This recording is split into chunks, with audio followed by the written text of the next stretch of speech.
지역주택조합 아파트는 일반 분양 아파트를 많이 알고 있는 우리에게는 상당히 생소한 면이 있습니다. 지역주택조합 아파트는 현재 늘어나는 추세에 있는데 그것은 무슨 매력을 갖고 있는가?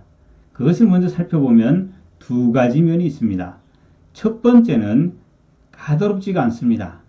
일반 분양처럼 어떤 절차나 법적 제재가 그렇게 심하지 않고, 그 다음에 두 번째로 재개발 재건축처럼 내가 먼저 그 지역에 있는 부동산을 소유를 하고 있지 않아도 된다는 그러한 장점이 있고요. 두 번째는 그러한 분양 아파트가 잘만 진행되면 엄청난 시세 차익을 거둘 수 있고, 주변 실제로 그렇게 진행돼서 잘 된 경우가 있다는 점. 먼저 지역주택조합의 중요한 절차를 살펴보면 제일 먼저 조합원의 모집부터 합니다. 사업에 대한 계획 절차만 가진 채 먼저 조합원의 모집을 하고 있었습니다. 두 번째에 그 모집된 조합원들을 가지고 조합을 설립을 하고요. 그때부터 조합원들인데서 나온 돈을 가지고 토지 매입을 시작을 합니다. 그리고 법적으로 95%의 토지가 확보가 돼야지만 이제 최종 단계인 사업 시행 인가가 날 수 있고요. 그리고는 그 인가를 받아서 착공을 하면서 나머지 5% 미만의 토지에 대해서는 매도 청구를 합니다. 그리고 마지막으로 준공을 하고, 그리고 조합 정산을 해야 되고 해산을 해야 됩니다. 이때에 추가 분담금에 대한 확정이 되게 되는 거죠.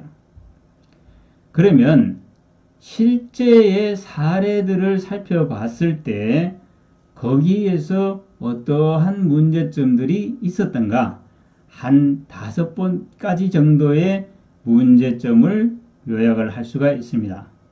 첫 번째는 시행사가 영세합니다.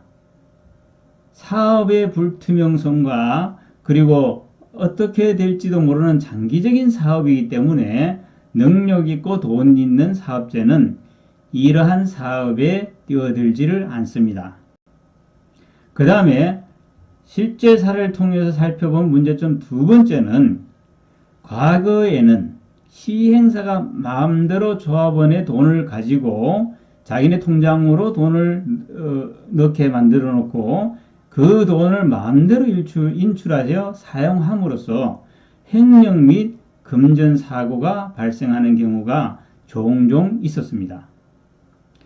그 다음 세 번째로 지적할 수 있는 문제점은 경험이 없고 영세한 시행사이기 때문에 토지 매입 자금이 없습니다.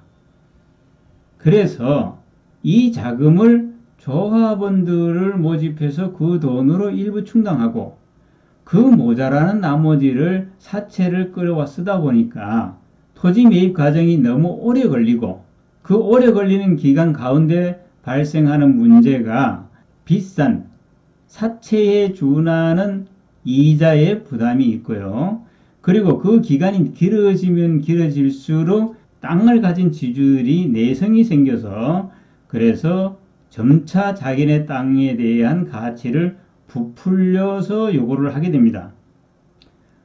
그러면 이러한 가운데에서 사업비도 증가하고 토지 매입 금액이 천문학적으로 늘어나다 보니까 추가 부담금의 증가라는 압박이 되고, 또 개개인별로는 자기의 돈을 갖다가 전액을 현금으로 하지 못한 분들은 금융이자 부담이라는 과도한 부담을 차츰차츰 느끼게 되어 있습니다.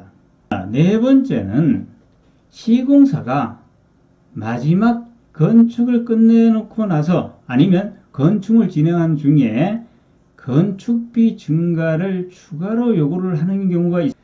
그 다음에 마지막으로 다섯 번째는 10년 동안의 통계를 살펴보니까 지역주택조합 아파트를 추진해서 10년 안에 입주할 수 있는 입주율이 약 23%밖에 안 된다는 것.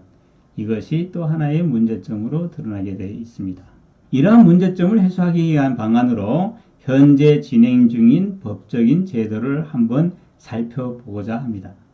먼저 부동산 신탁사로 하여금 조합의 자금을 관리를 하도록 그렇게 하였습니다. 조합 및 시행사에서는 부동산 신탁사에 자금을 타내기 위해서 일정한 양식을 제출하게 되어 있고, 그 부동산 신탁사에서 그것을 검토를 해서 자금을 내주게 되어 있기 때문에 자금 관리가 보다 투명해진다는 그러한 면이 있습니다. 그 다음 2017년 6월 3일 주택법 개정을 들 수가 있습니다. 여기에서는 세 가지 정도의 중요한 법이 개정되었는데요. 첫 번째는 신고 후에 조합원을 모집하도록 그렇게 하였습니다. 이 얘기는 조합원 모집부터 투명성을 높이게 되고, 만약에 지역주택조합 아파트를 추진하는 그 장소가 앞으로 진행하는데 상당히 불가능한 사업지라고 판명이 될 때는 그 신고를 수리하지 않기 때문에 이제는 조합원을 모집할 수가 없습니다. 심지어는 어떤 곳에서는 80% 이상의 토지 사용 승낙서를 가져와야지만 조합원을 모집하도록 그렇게 해주는 지자체도 있다는 말이 있습니다. 그 다음에 두 번째는 정보 공개의 의무화입니다. 조합 가입 신청자에게 관련 정보를 공개하게 하고, 예를 든다면 땅 매입 비율이라든가 사용 동의서 이런 것들을 공개하게 하고, 이를 지키지 않으면 2년 이하의 징역 또는 2천만 원 이하의 벌금을 내리도록 그렇게 했습니다. 그 다음에 마지막으로 조합원 탈퇴 시 회비를 환급하도록 한 것입니다. 과거에는 자기네 통장으로 돈을 넣어서 자기네들 마음대로 움직이다 보니까 조합원 탈퇴를 안 해주고 무조건 안 된다고 하는 그런 상황이 빈번하게 발생이 되었습니다. 그런데 이제는 이것을 법적으로 규정을 해놨기 때문에 조합원 탈퇴 시 회비를 환급하게 되어 있습니다. 그런데 여기에서는 약 2천만 원 정도의 사업비를 책정한 사업비는 돌려받지 못한다는 그런 점도 아울러 생각해야 합니다.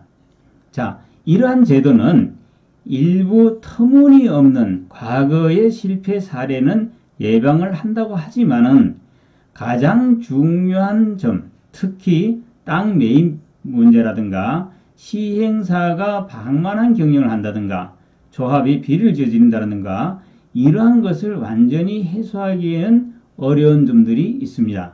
그럼에도 불구하고 2017년 6월 3일 주택법 개정은 상당히 의미가 있고, 앞으로 지역주택조합 아파트의 10년 내 입주율은 상승할 것으로 보이는 면이 있습니다. 이 이유는 관공서의 개입과 비중이 예전에 비해서 상당히 증가되었기 때문입니다. 그러면 지역주택조합이 메리트를 느껴서 내가 지역주택조합에 가입하고자 하는데 어떤 것을 고려해야 되는가?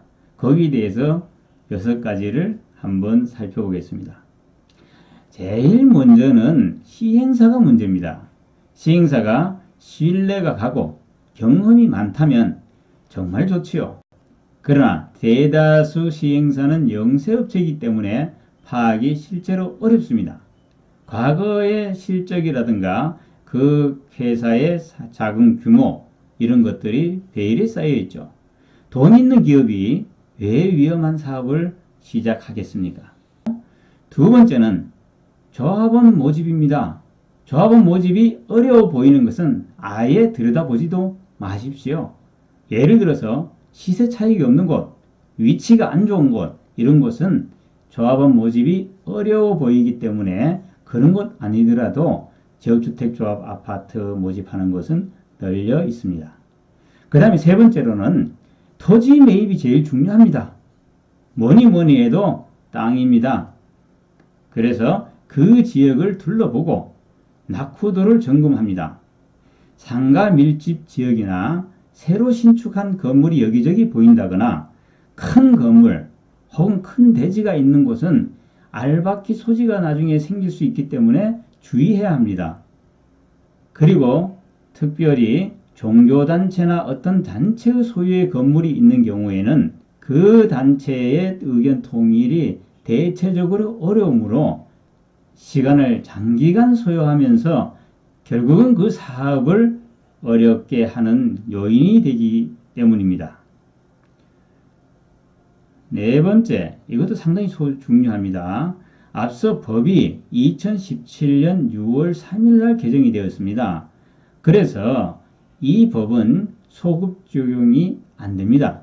그래서 만약에 법 개정 전에 한 번이라도 조합원을 모집하였다면 이 법이 적용되지 않습니다. 다섯 번째, 이것도 중요하죠. 지역주택조합에 대해서 많이 알아보고 또 공부를 해야 합니다. 왜냐? 여러 가지 지역주택조합의 대상지가 있는데 그 중에서 내가 어떤 것을 선택할 것인가? 여기에 대해서는 공부 외에는 방법이 없습니다. 마지막으로 여섯 번째, 예민한 사람이라면 하지 마십시오. 긴 사업기간 동안에 불면으로 잠을 이루지 못할 가능성이 크고 그렇게 살 바에는 하루를 살아도 마음 편히 사는 것이 좋다고 생각됩니다. 이상으로 지역주택조합 아파트에 대해서 살펴보았습니다. 이 영상이 도움이 되셨다면 좋아요, 구독 부탁드립니다. 감사합니다.